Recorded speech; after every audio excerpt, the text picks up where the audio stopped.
Bien, hola, buenas. Bien, pues quería presentaros la Academia Online de la Psicoterapia Relacional. Yo soy el director de la Academia de Formación y el director del Centro Psicológico SEL. Soy psicólogo y psicoterapeuta relacional, miembro de la Junta Directiva de la Asociación Internacional para el Psicoanálisis y la Psicoterapia Relacional, así como miembro de la Junta Directiva del Instituto de Psicoterapia Relacional. Bien, pues lo que se pretende desde esta academia online es ofrecer e impartir cursos por profesionales con una amplia experiencia en el tratamiento de diferentes problemáticas, ¿no? Pues los cursos van a ser tan variados y tan actualidad y a la vez tan importantes a la hora de trabajar en la clínica como son intervención relacional en adicciones, la intervención relacional en la conducta alimentaria, en el bullying, la intervención también todos estos son diferentes cursos, ¿no? Intervención relacional en trauma, ¿no? Tanto en trauma puntual como puede ser un accidente, la muerte traumática de alguien, etcétera, o un trauma evolutivo, un trauma que tiene que ver con los aspectos más de la relación evolutiva, ¿no? Y también intervención en duelo, etcétera. O sea que son pues, varios cursos a los que podéis acceder entrando en la academia. Como digo, es impartido por profesionales con una amplia experiencia y somos profesionales que llevamos trabajando pues, en la consulta privada y en la consulta pública desde esta perspectiva, de esta orientación, como es la psicoterapia relacional, ¿no? Entonces, pues paso un poco a explicar brevemente pues, de alguna manera, unas líneas generales de lo que es la psicoterapia relacional. Bien, nosotros, los seres humanos, las personas, pues nacemos y vivimos y crecemos en determinados contextos. Entonces, a la hora de, nosotros entendemos desde esta perspectiva que a la hora de explicar la conducta, el comportamiento, el mundo interno, el mundo interpersonal de la persona, pues de alguna manera tiene que ver con los contextos los contextos ambientales en los que nacemos y lo desarrollamos, ¿no? Entonces, bueno, pues creemos que como somos y nuestra singularidad y la singularidad de cada una de las personas, pues va a estar muy relacionada con los contextos biológicos que tenemos, con nuestros contextos socioculturales y con nuestros contextos familiares.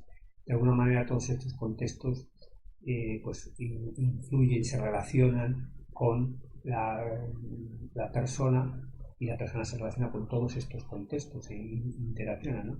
Y a su vez pues estos contextos se relacionan entre sí, se relacionan por ejemplo el contexto sociocultural, pues hoy día sabemos que influye en el contexto, en nuestro, incluso puede hacer que se expresen unos genes u otros. Entonces, por tanto, hay una influencia en el contexto sociocultural, en el contexto biológico, así como también tenemos una influencia clara del contexto sociocultural y el contexto familiar.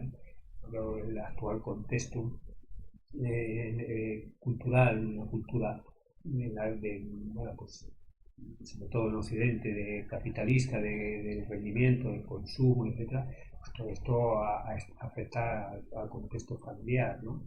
Y de alguna forma, como decíamos, también este contexto sociocultural, pues se influencia y se ve influenciado por el contexto familiar y por el contexto biológico.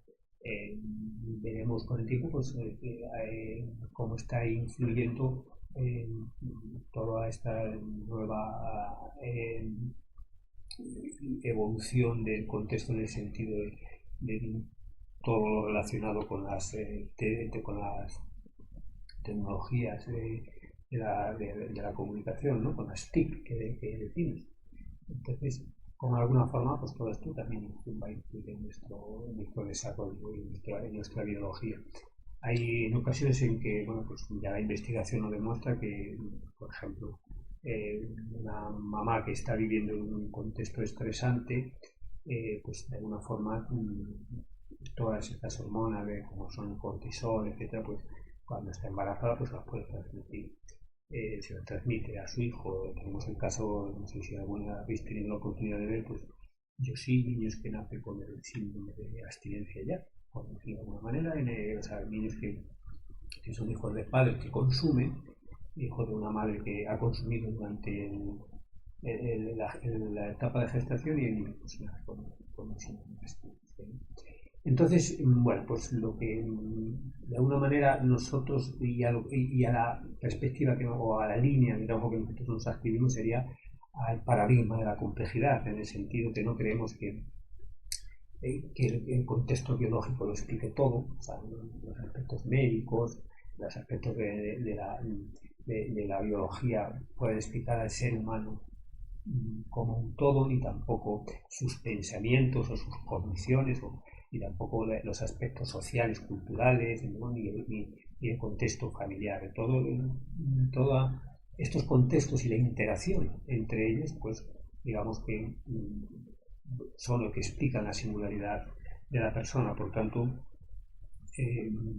las cosas no son, estamos adscritos al paradigma de la complejidad en el sentido de que no somos reduccionistas, porque hay bueno, pues, corrientes o líneas en las que todo es explicado de una manera reduccionista, en el sentido de todo lo explica la biología, todo lo explica la neurobiología, o todo lo explica lo social, o todo lo explica lo individual, ¿no? Entonces, por eso tenemos que la mente es compleja, producto de una complejidad en la que nacemos y de alguna manera pues toda esta singularidad de la persona, ¿no? que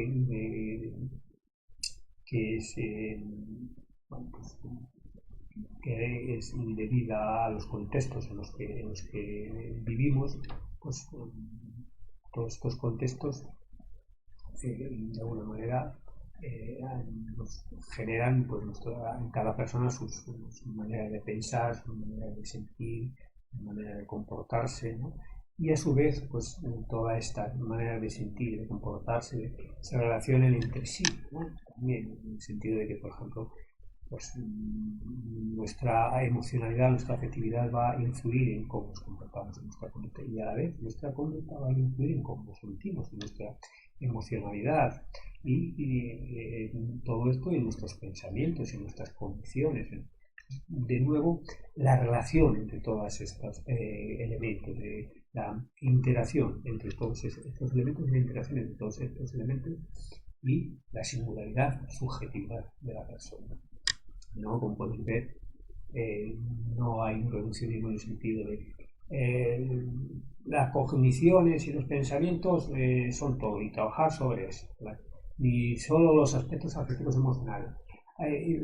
La forma en que pensamos influye en cómo nos sentimos en interacción, en cómo pensamos y todo esto con la conducta, ¿no? Entonces hay una constante interacción. Y para terminar un poco esta breve presentación sobre la psicoterapia relacional, pues y en algo en lo que claramente nos diferenciamos también de otras líneas, sin menospreciar ninguna, porque todas son muy válidas. Además, cuando se trabaja desde la cognición siempre se está trabajando desde algún determinado lugar para intentar el cambio en el sentido de mayor bienestar de la persona. Pero hay algo que para nosotros es crucial, y de ahí incluso podemos decir el nombre de psicoterapia relacional, que es la importancia de la relación. La importancia de la relación que se establece en la singular diada entre terapeuta y paciente, ¿no?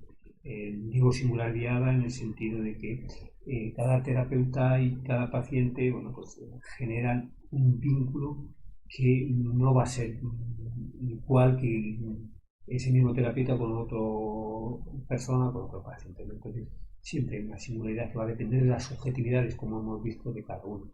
Cada uno de ellos tiene sus propios patrones de relación, tiene sus propias manera de sentir, de pensar, etc. Y todo eso va a influir en la diada de una manera consciente e inconscientemente.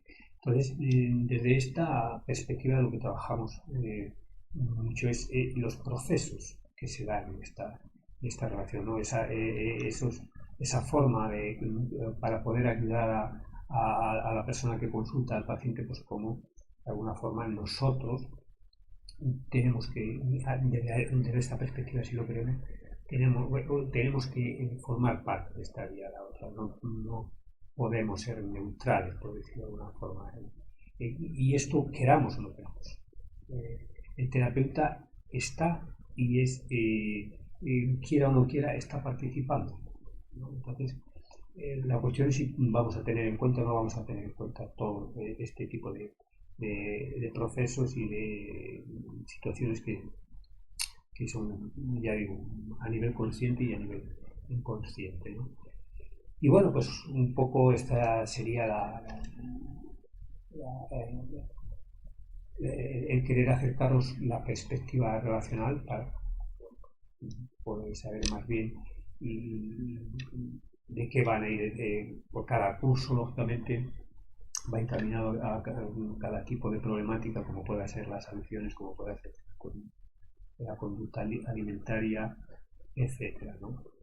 Pero lógicamente se tiene muy en cuenta el vínculo que se establece entre el paciente y el terapeuta, ¿no? Y este es uno de los aspectos que más, de los aspectos que nos diferencian de las orientaciones. Imagino, todo el mundo hoy día es consciente de que la mayor parte del cambio que se produce en terapia tiene que ver con la relación, ¿no? Pero la mayoría de las corrientes también se quedan en sí, bueno, pues crear empatía, crear un buen vínculo, pero no trabajan la singularidad de estos vínculos y cómo estos vínculos de alguna manera, pues este vínculo que establece entre paciente y terapeuta depende también de sus propios patrones relacionales, tanto conscientes como inconscientes, y como todo esto pues a veces